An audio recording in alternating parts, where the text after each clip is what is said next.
본 방송에서 제공하는 투자 정보는 투자 판단에 대한 조언입니다.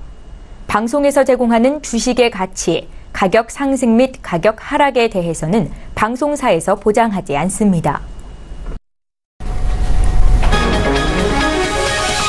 이 시각 헤드라인 뉴스입니다. 미국 중앙은행인 연방준비제도가 시장이 예상대로 기준금리를 0.25%포인트 인상했습니다.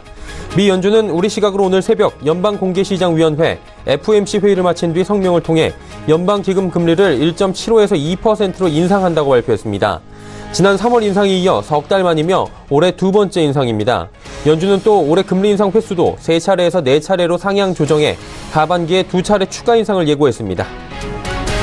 이주열 한국은행 총재는 미국의 정책금리 인상이 국내에 미치는 영향에 대해 우려할 정도로 크지 않을 것이라고 말했습니다.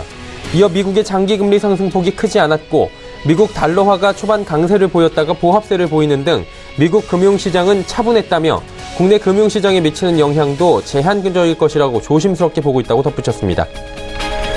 미국이 이르면 현지 시각 15일 대규모 중국산 제품에 관세 부과를 강행할 전망이라고 월스트리트저널이 미 행정부 관계자의 말을 인용해 보도했습니다. 미 무역대표부 고위 관료들은 트럼프 대통령이 주요 7개국 G7 정상회의 참석을 위해 캐나다로 출국하기 전 함께 모여 중국에 대한 관세 부과를 예정대로 진행해야 한다는 데 합의했다고 미 행정부 관계자들이 밝혔고, 이에 따라 미 무역대표부는 15일 관세 부과 대상 최종 명단을 발표할 예정입니다. 삼성바이오로직스의 분식회계 혐의를 심의하는 증권선물위원회가 삼성바이오로직스의 2015년 이전 회계 처리 적정선을 검토하기로 했습니다. 증선위는 감리 대상은 지난 2015년 당시 회계 처리지만 이전 회계 처리 변경과 공시 과정에서 문제가 없는지 종합적 판단이 필요하다며 이같이 밝혔습니다.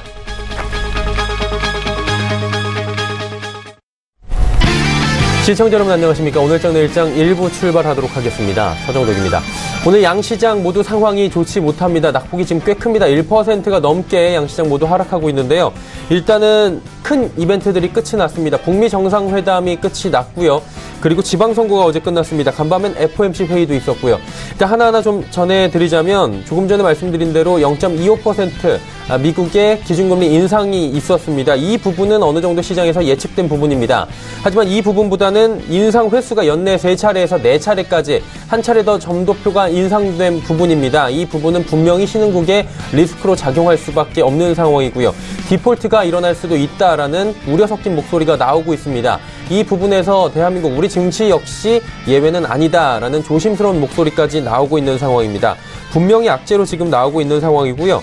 북미 정상회담은 순조롭게 잘 끝이 났습니다. 하지만 합의문 내용을 하나하나 살펴보자면 CVID 등의 명시가 전혀 없었던 부분, 한마디로 구체적인 합의 내용에 대한 진전 상황이 전해지지 않은 것에 대한 실망 매물이 쏟아져 나오면서 남북 경협주들이 무더기로 지금 폭락하고 있는 상황입니다. 코스피 코스닥 할 것 없이 전반적으로 빠지는 가운데 거래소 쪽은 전기 전자 업종이나 운송장비 업종, 철강, 은행, 금융 모두 다 빠지고 있습니다. 코스닥 역시 개별 종목 이슈로 움직이면서 전체적인 시장은 어려움을 겪고 있는 게 확실해 보입니다. 자, 이 시점에서 시장 방향성 다시 잡아야 된다라는 이야기까지 나오고 있는 상황입니다. 그렇다면 어떤 방향성을 잡고 시장에 대응을 해야 될지 오늘장 내일장에서 하나하나 잡아가 보시면 좋을 것 같습니다. 금일 본 방송에서 제공해드리는 정보는 투자 판단에 대한 조언일 뿐입니다. 해당 주식의 가치와 수익률을 보장해드리지 않는다는 점 참고해 주시길 바랍니다. 거래소 시장 지수부터 먼저 체크해보도록 하죠. 자, 시장 2440포인트에서 지금 움직입니다. 1.16% 하락하고 있고요. 28.55포인트나 빠지고 있는 상황입니다. 일중 흐름들 체크해보도록 하겠습니다. 2440선 아래로 빠지면서 2428포인트대까지 오후 들어서 급락세를 이어가기도 했습니다. 조금의 반등이 나왔습니다. 한 12포인트 정도 저점 대비해서 올라왔고요. 하지만 여전히 낙폭은 1%가 넘게 빠지고 있는 시장 상황이 녹록치 않은 상황입니다. 수급 주체 확인해 보도록 하겠습니다. 자, 수급 주체 보시면 외국인의 매도 물량이 오늘 꽤 많습니다. 최근 들어서 가장 하루 만에 매도 물량으로는 많은 것 같은데요. 4,270억 원이나 현시각 매도 집계가 되고 있습니다. 기관 701억 원 사는데 기관 가운데서 금융투자 쪽에서 지금 1,343억 원 정도 프로그램 매수 쪽에서 지금 많이 들어오고 있는 상황이고요. 개인이 오늘 급락장에서 3,332억 원이나 또 사고 있는 상황입니다. 시가총액 상위 종목들의 흐름 짚어보면 삼성전자, SK하이닉스, 포스코 모두 빠집니다. 특히나 삼성전자 48,000원대로 지금 내려앉았고요. SK하이닉스도 9만원 회복하지 못합니다. 셀트리온만이 상승하는데 셀트리온은 코스피에서 상승하고요. 코스닥에서도 셀트리온 삼형제들 모두 상승하고 있는 모습 오늘 보여줍니다. 유일한 상승입니다. 다음 살펴보도록 하죠. 현대차도 오늘 낙폭이 꽤 큽니다. 2.85%나 빠지고 있는 상황이고요. 삼성바이오로직스 4%가 넘게 빠집니다. 나머지 종목들도 전체적으로 삼성물산까지 파란불입니다. 빨간불 보기가 쉽지 않은데요. 11위부터 15위도 살펴보도록 하죠. LG생활건강 소폭 상승 정도가 유일한 빨간불입니다. 나머지 종목들 모두 하락하는 가운데 네이버 그리고 현대모비스가 1%가 넘게 빠지고 있는 상황입니다. 코스닥 시장 넘어가 보도록 하죠. 코스닥 역시 낙폭이 큽니다. 그래도 1% 안쪽으로 지금 낙폭을 좀 만회를 했습니다. 866포인트대에서 거래가 되고 있는 상황인데 일중 흐름 살펴보도록 하죠. 코스닥 역시 871부터 862까지 빠졌다가 866까지 지금 4포인트 정도 만회해서 올라오고 있는 상황입니다. 그래도 한 1시 넘어서부터는 양시장 모두 낙폭이 소폭씩 그래도 만회가 되고 있는 모습인데요. 수급 주체 확인해 보도록 하죠. 여기도 외국인의 매도가 나오고 있습니다. 하지만 거래소에 비해서는 외국인 매도 물량이 좀 적은 편입니다. 172억 원 소폭 매도하고요. 기관 102억 원 팔고 있는데 금융투자 연기금은 소폭씩 사고 투신이 지금 매도가 나오고 있는 상황입니다. 개인은 양시장 모두 오늘 저점 매수 들어가는 상황입니다. 395억 원 사고요. 시가총액 상위 종목들의 흐름 살펴보면 셀트리온 헬스케어가 4%가 넘게 급등합니다. 유일하게 지금 급등 흐름이 나오고 있는 셀트리온 헬스케어인데 양시장 모두 셀트리온자 들어가면 오늘 그래도 시장을 잘 버티고 있는 상황입니다. 신라젠도 소폭 상승하고요. 나머지 메디톡스, 바이로메드, HLB는 하락합니다. 6위부터 10위 종목들 체크해보도록 하죠. 나노스도 빠지고요. CJENM도 2.99%나 하락하고 스튜디오 드래곤도 1.82% 빠집니다. 이 와중에 펄어비스가 지금 5%가 넘게 급등하고 있는데 펄어비스 같은 경우에 워낙에 그동안에 낙폭이 컸습니다. 20만 원 이하까지 지금 빠지는 모습까지 보여줬었는데 오늘 오랜만에 5% 시원한 반등이 나와주고 있습니다. 다음 살펴보도록 하죠. 11위부터 15위 종목들입니다. 포스코 캠텍 소폭 조정이 나오고요. 컴투스가 4%가 넘게 빠지고 카카오멜론도 빠집니다. 하지만 코오롱 티슈 등과 휴젤이 올라가는 가운데 휴젤은 4%가 넘는 급등 흐름 연출하고 있습니다. 자, 다음 원달러 원유의 흐름 짚어보도록 하겠습니다.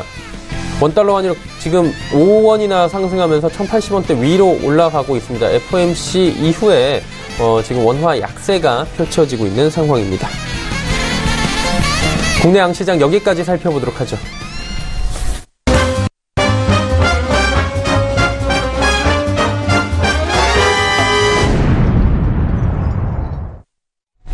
오늘장 이슈 짚어보도록 하겠습니다. 하나금융투자증권 투자금융팀의 최보원 연구원 연결돼 있습니다. 안녕하세요. 네, 안녕하십니까. 네, 이번 주에는 이슈들이 굉장히 많았습니다. 조금 전에 제가 짚어드리기도 했지만 살짝, 북미 정상회담이 있었고요. 어제는, 지금 지방선거 있었습니다. 그리고 FOMC가 간밤에 있었는데, 이런 이슈들로 좀 글로벌 시장도 같이 움직이고 있는 것 같은데, 동향 하나하나 짚어주시겠습니까? 네, 요즘 많이 바쁘신 가운데 글로벌 동향 전반적으로 한번 말씀드리도록 하겠습니다. 네, 최근 글로벌 지수 동향 크게 세 가지로 말씀드릴 수가 있는데요. 첫 번째로는 여전히 미국의 주요 지수들이 상승하고 취약한 신흥국가, 유럽 국가들의 부진이 이어지고 있습니다. 최근 정치 이슈로 시끄러웠던 브라질과 이탈리아가 속도는 소폭 둔화되고 있으나 여전히 부진한 흐름을 나타내고 있고요. 터키와 아르헨티나 역시 부진한 모습을 나타내고 있습니다. 유럽 지수들이 전반적으로 미국 지수들보다 상승을 나타내지 못하고 있고요.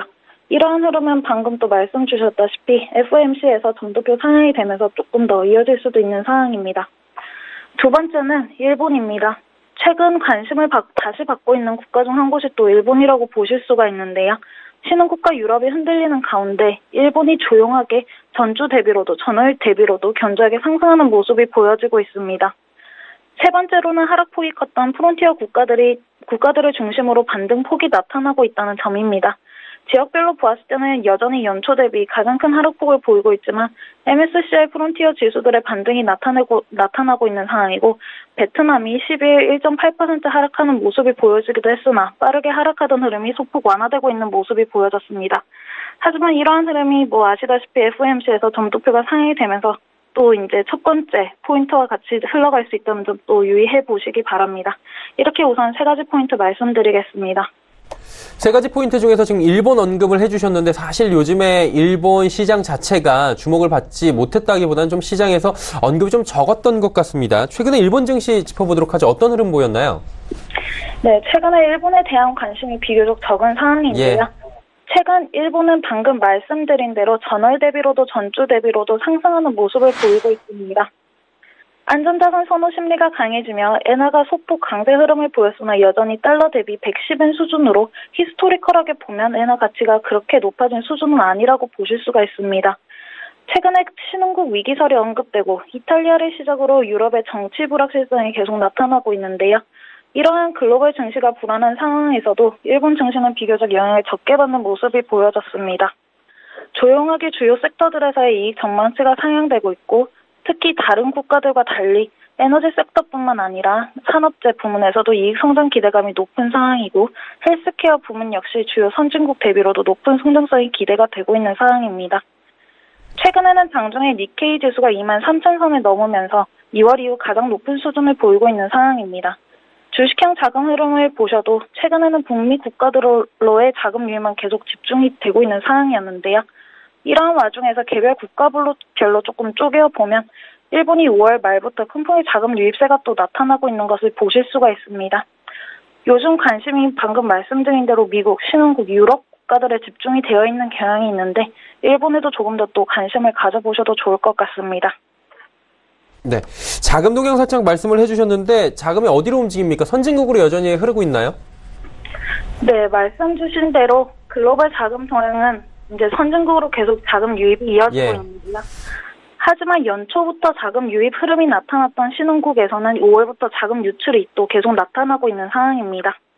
하지만 지난주까지와는 조금 다른 점은 선진국으로의 자금 유입폭이 조금 축소가 되었고 신흥국에서의 자금 유출 역시 조금 축소가 되었다는 점입니다. 이러한 상황에서는 조금 더 구체화해서 좀 내려보면 지역별로 보았을 때 서유럽 지역은 여전히 자금 유출폭이 크게 나타나고 있습니다. 하지만 최근 몇 주간 큰 자금 유입이 보여지던 북미 지역의 자금 유입폭이 축소되는 모습이 보였고요. 하지만 아시아 지역으로의 자금 유입폭은 선진아시아도 신흥아시아도 모두 주간으로 보아도 사주 누적으로 보아도 자금 유입 흐름이 이어지는 것을 보실 수가 있습니다. 주식형 부분은 이러한 흐름이 나타나고 있지만 채권 부분은 여전히 전 세계를 기준으로도 선진국, 신흥국을 구분해 보아도 모두 자금 유출이 나타나고 있습니다. 지역별로 보아도 EMEA 국가들을 제외하고는 모두 자금 유출이 나타나고 있는 상황이고요. 이번 주에 말씀 주셨다시피 FOMC 등과 같은 주요 국가들의 통화정책회의가 예정되어 있는 만큼 더 조심스러운 모습이 보여지고 있다고 좀 말씀드릴 수가 있겠습니다. 네. 그렇다면 이제 앞으로의 흐름을 짚어봐야 될 텐데 앞으로는 어떤 흐름을 보여줄까요? 이번 주에는 아무래도 말씀을 계속 주셨다시피 10일부터 북미 정상회담 진행이 되었고요. 미국의 FOMC 이미 또 진행이 되었고요. 유럽의 ECB, 일본의 BOJ 회의 등이 또 예정이 되어 있습니다. 글로벌 중앙은행들의 회의 결과에서 시선이 또 집중이 될 수 있는 상황인데요. 이러한 이벤트들이 중요한 이유는 미국 달러 강세 흐름과 미국 장기 국채 금리에 영향을 미칠 수 있기 때문인데요. 무엇보다도 중요한 사항이 지난주에 말씀드린 대로 FOMC의 점도표 상향 여부라고 말씀을 드릴 수 있습니다. 안 그래도 이번에 점도표가 기존에 3번에서 4번으로 상향이 되었는데요.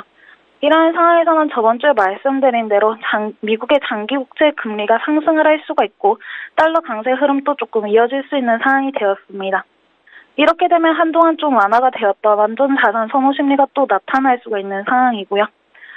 신흥국보다는 선진국 중에서도 미국의 매력도가 높아질 수 있습니다. 신흥국 통화의 약세 흐름 역시 좀 한동안 나타날 수 있는 상황이고요. 그리고 15일에는 미중 무역 관계와 더 나아가서는 글로벌 교역량에 영향을 미칠 관세부가 품목 역시 발표를 앞두고 있습니다. 이러한 상황에서는 한동안 변동성이 심화될 수 있을 점 고려하시면서 투자를 하시기를 바랍니다. 네, 알겠습니다. 오늘 말씀 여기까지 듣도록 하겠습니다. 고맙습니다. 네, 감사합니다. 하나금융투자증권 투자금융팀의 최보원 연구원이었습니다. 이슈 칼럼 이어집니다.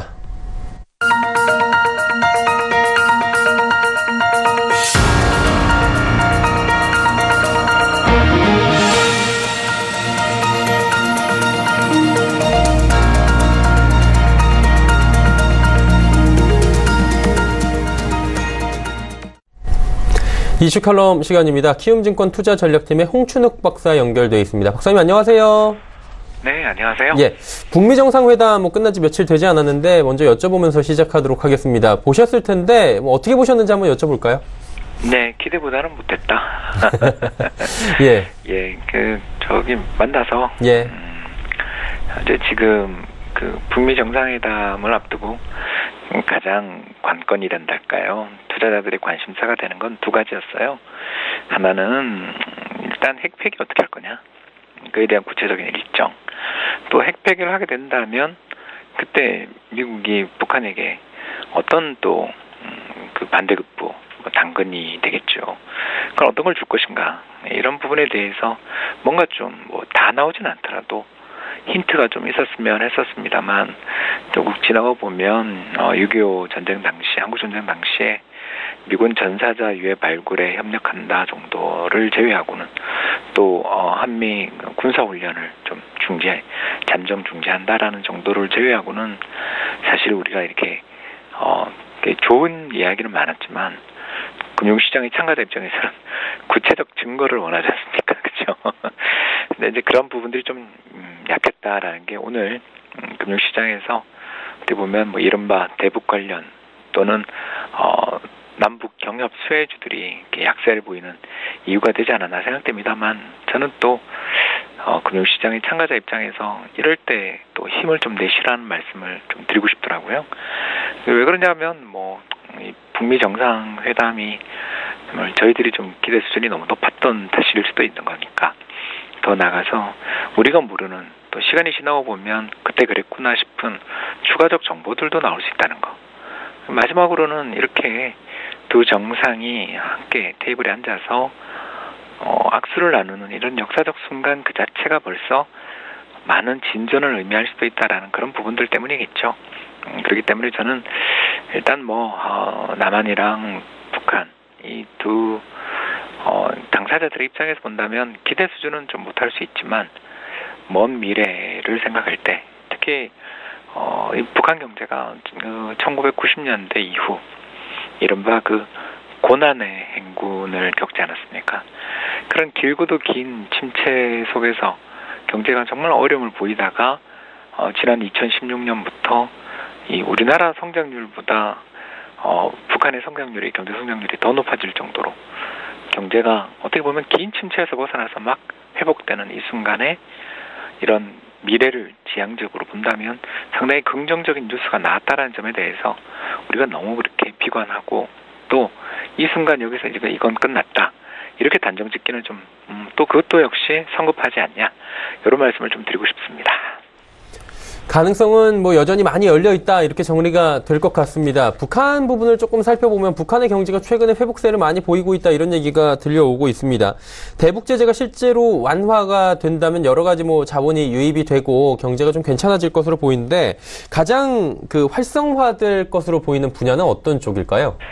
네, 이제 북한의 경우를 이제 우리가 예. 어느 모델을 갈 거냐 이게 이제 제일 관심사죠, 그죠? 그래서 베트남 모델이다, 혹은 또는 중국 모델이다.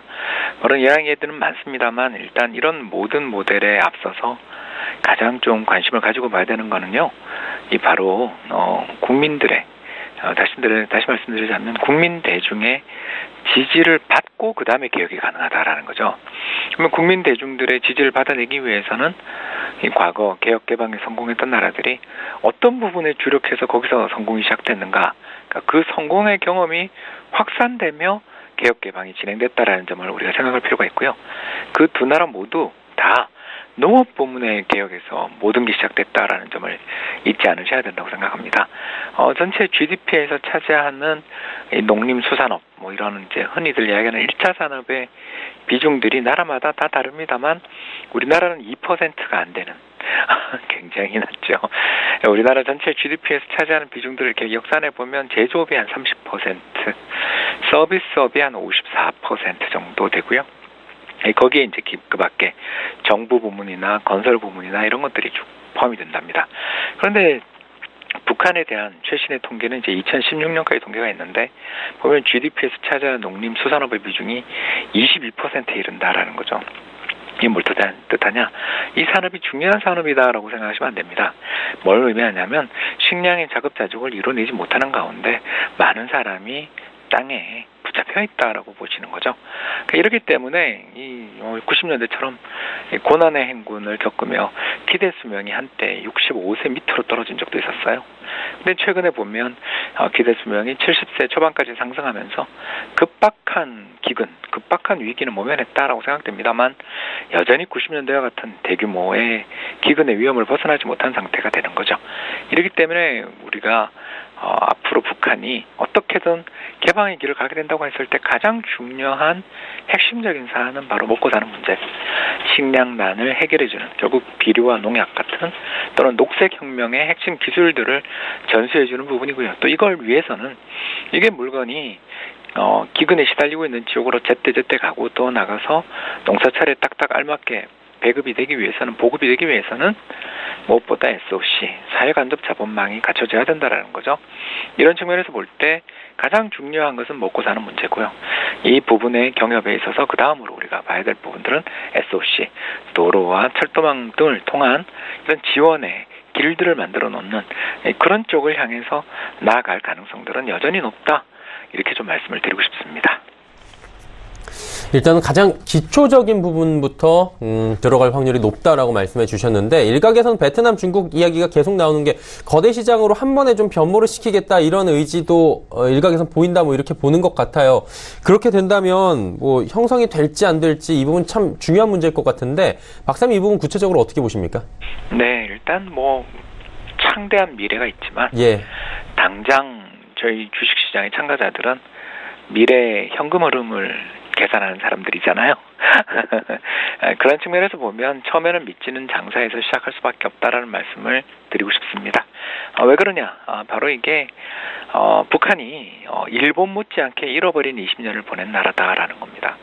다시 말씀드려서 지난 1990년대 이후에 중국 경제, 또 베트남 경제가 연 10% 성장하며 북한보다 못 살았던 나라들이 다 앞으로 뛰어가는 동안 북한은 반대로 잃어버린 20년을 기록하면서 국민 생산이 정체됐던 시기였어요. 그래서 90년부터 시작됐던 경제난, 홍수, 가뭄 피해로 인해서 북한의 1인당 국민소득은 우리 원화로 환산하면 140만 원 정도에 불과합니다. 우리나라가 지금 3,500만 원 넘는 걸 생각하면 우리나라 1인당 국민소득의 거의 20분의 1, 30분의 1 사이에 있는 굉장히 작은 나라다라는 거죠. 여기 더 나가서 인구도 절반이 미치지 못합니다. 그렇게 되다 보니까 결국 경제 외형 규모는 우리나라의 50분의 1 또는 뭐 60분의 1이 될 수도 있는 굉장히 작은 나라죠. 이 나라가 예를 들어 10% 경제 성장을 한다. 2016년 3.9% 성장했었다고 제가 말씀드렸는데 10% 성장도 굉장히 높은 거죠. 근데 그렇게 된들 아시는 것처럼 우리나라 경제의 50분의 1밖에 안 되는 나라가 10% 성장한다라는 게 그렇게 우리나라 경제 입장에서 보면 거기에 또 우리가 많은 사업의 기회가 있다 한들 얼마나 큰 매출액 또는 GDP 개선으로 연결되겠습니까? 결국 우리나라의 직접적 혜택은 향후 한 5년 사이에는 솔직히 말해서는 그렇게 크지 않다. 다만 경제개발의 초기에 원래 힘듭니다. 근데 그 경제개발의 초기가 진행된 다음부터 눈덩이가 굴러가는 것처럼 굴러가기 시작하면 지금 중국이라든가 또 더 나아가서 베트남처럼 굉장히 크고 중요한 경제권으로 성장할 수 있는 잠재력은 충분하기에 우리가 거기에 대해서 기대를 갖는 거 아니겠냐, 이 말씀 좀 드리고 싶습니다. 네. 그리고 이제 북한 쪽을 볼 때 자원 매장량이 뭐 어마어마하다 이런 얘기들은 지속적으로 나온 얘기 아니겠습니까? 결국엔 이 자원들이 한국 경제에도 굉장히 큰 도움이 될 것이다라는 얘기 있는데 자원 부분은 어떻게 보세요? 네, 도움 되겠죠. 예. 다만 이제 두 가지 이야기를 드려야 되는 거죠. 세계에서 원유 매장량 1위 국가가 혹시 어딘지 아십니까? 참 이 질문 드리면 미국이나 사우디를 이야기하시는데 거기는요 생산량 1위 국가들입니다. 매장량, 가체 매장량 기준으로 해서 1위 국가는 베네수엘라입니다. 근데 베네수엘라 지금 어떻게 됐나 하면 상점이 약탈당하는 등 경제가 먹을 것조차 전혀 공급해주지 못하는 세계 최악의 치안 상황을 자랑하는, 어떻게 본다면 거의 힘든 나라가 됐습니다. 왜 이런가? 간단합니다. 많이 묻혀있는 거하고 그걸 잘 캐내서 돈을 만드는 거는 다른 문제라는 거죠.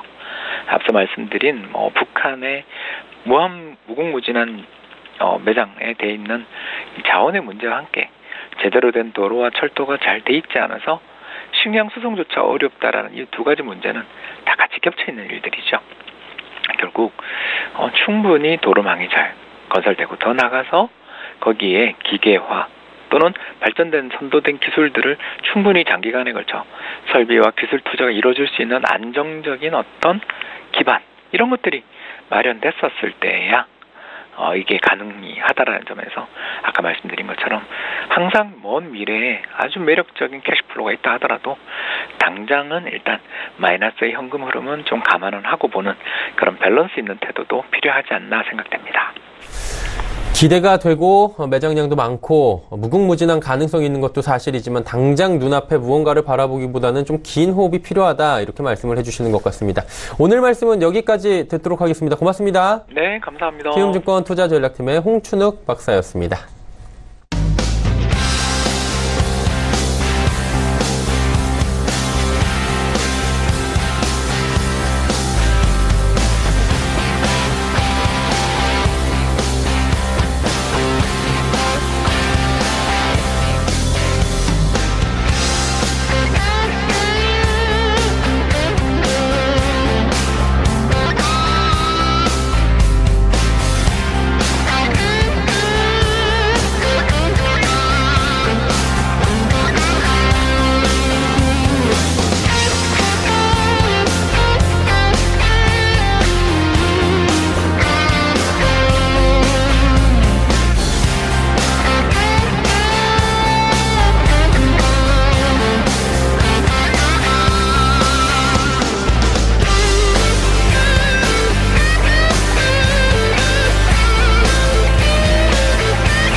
오늘장 내일장 1부 함께 하셨습니다. 잠시 뒤 2부 예고해드립니다. 2부에서는 누적 수익률 대결 펼쳐보고요. 종목 상담까지 이어가는 시간 슈퍼듀오 매치가 오늘도 준비가 돼 있습니다.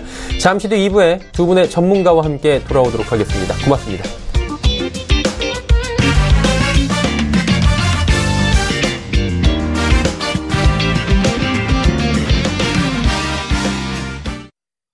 본 방송에서 제공하는 투자 정보는 투자 판단에 대한 조언입니다.